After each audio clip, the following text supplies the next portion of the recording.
দক্ষিণ এশিয়ার ভূরাজনৈতিক পরিস্থিতি বর্তমানে অস্থির। ভারত, বাংলাদেশ এবং চীনের মধ্যে ক্রমবর্ধমান উত্তেজনার মধ্যে ভারতের সামরিক প্রস্তুতি এবং সুরক্ষার ব্যাপারে একটি কৌশলগত পদক্ষেপ সামনে এসেছে। আঞ্চলিক উত্তেজনা কমানোর যেন কোনো আগ্রহই নেই ভারতের।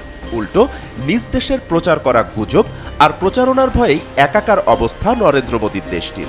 ওয়ালটন আবারও মিলিয়নিয়ার অফারে ওয়ালটন ফ্রিজ কিনে আপনিও হয়ে যেতে পারেন মিলিয়নিয়ার।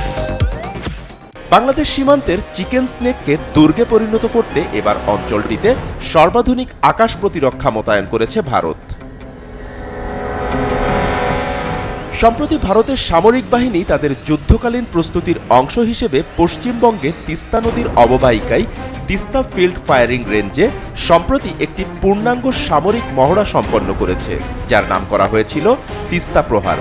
3 দিন ধরে যে জায়গায় মহড়াটি সম্পন্ন হয়েছে সেটি ভারতের তথাকথিত চিকেন স্নেক বা শিলিগুড়ি করিডোরের খুব কাছেই, অর্থাৎ ভারতের মানচিত্রে মাত্র 17 কিলোমিটার চওড়া যে সরু অংশটি উত্তর পূর্ব ভারতকে বাকি দেশের সঙ্গে সংযুক্ত করেছে।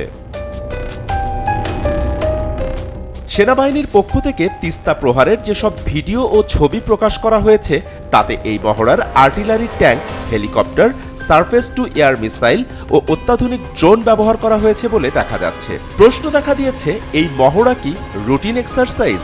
অবশ্যই না, কারণ তিস্তার অববাহিকায় এই মাপের সামরিক মহড়া সাম্প্রতিককালের মধ্যে কখনোই হয়নি।